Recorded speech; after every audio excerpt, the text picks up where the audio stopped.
إن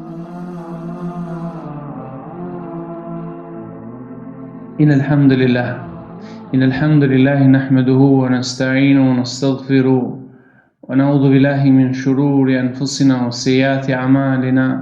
من يهده الله فلا مضل له ومن يضلل فلا هادي له وأشهد أن لا إله إلا الله وحده لا شريك له وأشهد أن نبينا محمد عبده ورسوله. Falënderimet I takojnë të Madhit Zot Xhella Taala. Paqja begatit e Zotit qofshin mbi profetin e tij, mbi familjen e profetit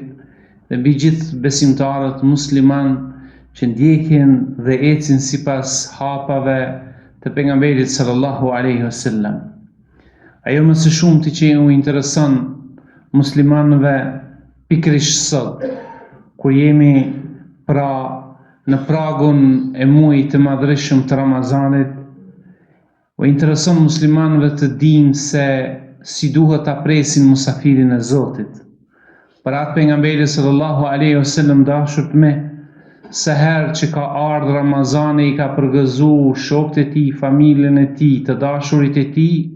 dhe gjithë umetin e tij duke thënë atakumu shahru rahma, ju ka ardhur juve në prag shtëpisë muaji I rahmetit. Futihat abwabul janna wa ghuliqat abwabun niran. Në këtë muaj hapën dyert e xhenetit dhe mbyllën dyert e xhenemit. O sufidat shayatin. Tha profeti sallallahu alaihi wasallam prangosën, lidhen djajt e tërbuar. Pastaj vazhdoi pejgamberi sallallahu alaihi wasallam ku I përgëzoi dhe me diçka shumë të madhe, në të fiha lejle khairu min elfi shahr, në të ka një natë që ka vlerë të Zotit më shumë se 1000 muaj. Dhe shumë përgëzime të tjera, të cilën besimtarin e bën të ndihet I privilegjuar, të ndihet krenar që është pjesë e një feje kaq të madhe, e cila I përgëzon pasuesit e saj, I përgëzon pjesëtarët e saj me këto shpërblime kaq të mëdha pikërisht në këtë muaj e jo ndonjëherë tjetër. Të dashur vëllezër besimtar, sot në prag të Ramazanit më shumë se kur kemi nevojë të lutemi Zotit për shëndetin, fillimisht shëndetin tonë, shëndetin e familjes, që Allahu të çon harmoni, rahmet mbi neve. Të lutemi për gjithë vëllezërit dhe motrat tona musliman kudo që janë në botë, të lutemi për vendin tonë. Të lutemi që Allahu Xhella Taala të na bën syqel, të na jep forcën e zemrës, para se të na jep Zoti forcën e trupit, që këtë muaj ta presim, të sillemi me të, të jetojmë me të ashtu siç don Allahu dhe ashtu siç na ka mësuar pejgamberi sallallahu alaihi wasallam. Është shumë e rëndësishme vëllezër se në një muaj kaq të madh, muaj I mbushur me rahmet, që secili prej neve e don faljen e Zotit, nuk ka dyshim se kjo e fton besimtarin kejt me një nivel tjetër. E fton besimtarin që eventualisht nëse zemrën e tij është e mbushur me urrëtie, me hakmarrje, me hased dhe smire zilin ndaj dikujt, duhet që t'i kthehet vetes së tij, të mundohet ta pastron zemrën larg këtyre smundjeve. Nëse është hidhur me dikon, duhet me zgjat dorën, duhet ti me qenë ai iniciatori, ti duhesh me marrë iniciativën, sepse gjithherë ai që e merr iniciativën për falje, ai është gjithherë burri, besimtari, njeriu më I madh se tjetri. Edhe nëse ti në dukjen e parë ti nglon se je I shkelur, ti je ai që tu është bë pa drejta, ti je ai, por ti duhesh me marrë këtë iniciativë, sepse nuk duhet ndryshe besimtari të hyjë në këtë muaj vetëm kur I ka të rregulluar raportet edhe ndërnjerëzore, qofshin ato me njerëz të afërm, të familjes, apo me shok, apo me dikë tjetër. Pastaj për këtë muaj ftohemi të gjithë si besimtar, që të hyjmë në këtë muaj duke agjëruar Ramazanin në tërësi, duke mos e lënë pra asnjë ditë, vetëm atëherë kur bëhet e pamundur për neve agjërimin. Ajo që ka shumë e rëndësishme, duhet I dim disa detyra që I kemi brenda këtij muaji të shenjtë, duke filluar me agjërimin e ditëve të këtij muaji të madhërishëm, duke madhru Allahun xhalla taala. Sa herë që kalojmë hapat në jetën tonë, duhet t'ja kujtojmë vetit se jemi agjërueshëm. Sa herë që na del dikush në rrugë dhe tenton që ta prish, ta zbeh agjërimin tonë, ne i themi ashtu siç na mësoi i dërguari sallallahu alaihi wasallam, inni saim, unë jam agjërueshëm, tash nuk kam kohë më marr me ty, tash nuk kam kohë më harxhu me ty e kështu me radhë. Për gjithçka e cila tenton me ta vjedh agjërimin tënd, ti thuj inni saim, unë jam agjërueshëm dhe vazhdo ta ruash agjërimin tënd duke mos e djegur atë. Ajo çka është shumë e rëndësishme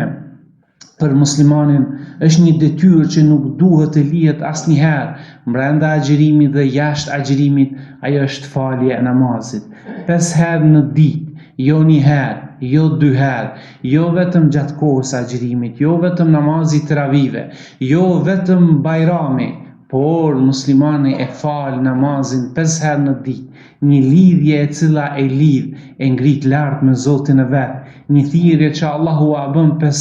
herë në ditë, ku njeriu i përullet Zotit me qenien e tij, me shpirtin e tij, me fizikun e tij dhe gjithçka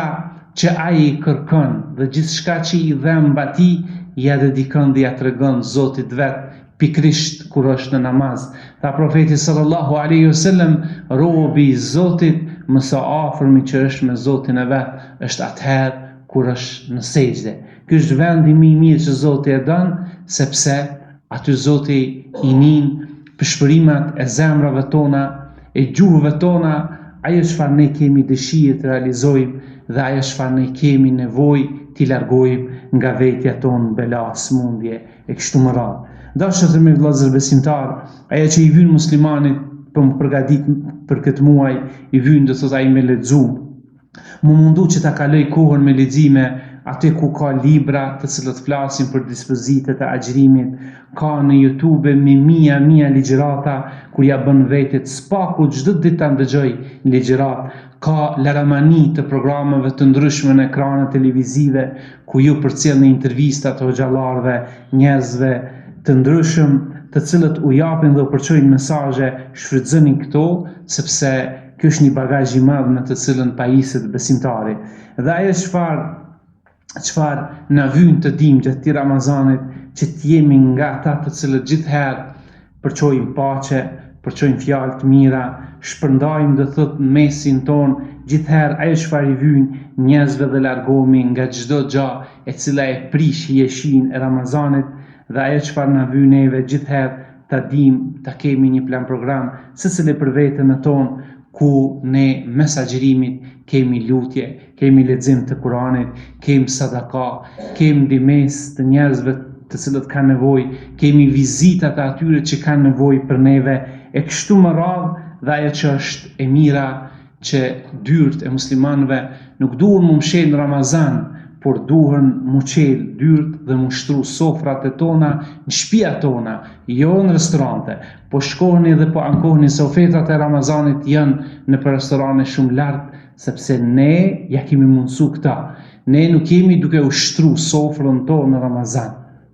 Ne kemi bërë një standard të panevojshëm, duke mendu se musafiri vjen me hongër në shtëpinë tonë. Jo vëllezër, sot gjithkush i prej neve i ka kushtet. Më të mira se tek ai i cili e bën ftesën. Kur kush sot nuk shkon te askush me hongër, sot shkon për mundi se ai njeri është i veçantë kur ta ftosh, mundi ai njeri se e ka një pozitë tek ti, para se me shtru sofrën, e shtron zemrën, e shtron mohabetin, e shtron humorin tënd që ka nevojë këta njerëz. Pastaj, njëjtin ushqim të cilët ne e hami, vetëm mundim me shtu një sasi, pak më shumë për musafirin dhe kështu mjafton pa e ngarku vetën dhe pa e ngarku edhe musafirin. Kjo është ajo sofër që Zoti shton bereqet, afrohen njerëz, afrohen familjarët, shtohet gëzimi, largohet çdo paragjykimi i cili është prezent në mesin tonë, por kjo ndodh dhe ky bereqet nuk duhet mja dhon dikujt tjetër, por tamam në shtëpiat tona, sepse sofër kushtohet në atë shtëpi, sofër në atë shtëpi zbret bereqeti. Dhe mos t'i japim mundësinë dikujt tjetër që ta merr këtë bereqet, por ta marrë me ne, sepse kemi nevojë ndoshta një bereqet i Zotit që zbret një sofër të Ramazanit mund me na përcjell edhe për shumë muaj të tjerë gjatë vitit. E lutim Allahun xhalla taala që Zoti na jap shëndet, neve juve, familjarët, dashamirëve tanë, na mundson Allahu xhalla taala me agjeru me një agjerim të lehtë dhe të pranuar tek i madhi Zot. Edhe një herë ju rikujtoj ata të cilët kanë mundësi sot me shtri dorën për me ndihmu projektin Sofra e Ramazanit, shtrinë, Allahu e shtollë bereqetin dhe edhe një herë për hajri koft muaj Ramazanit.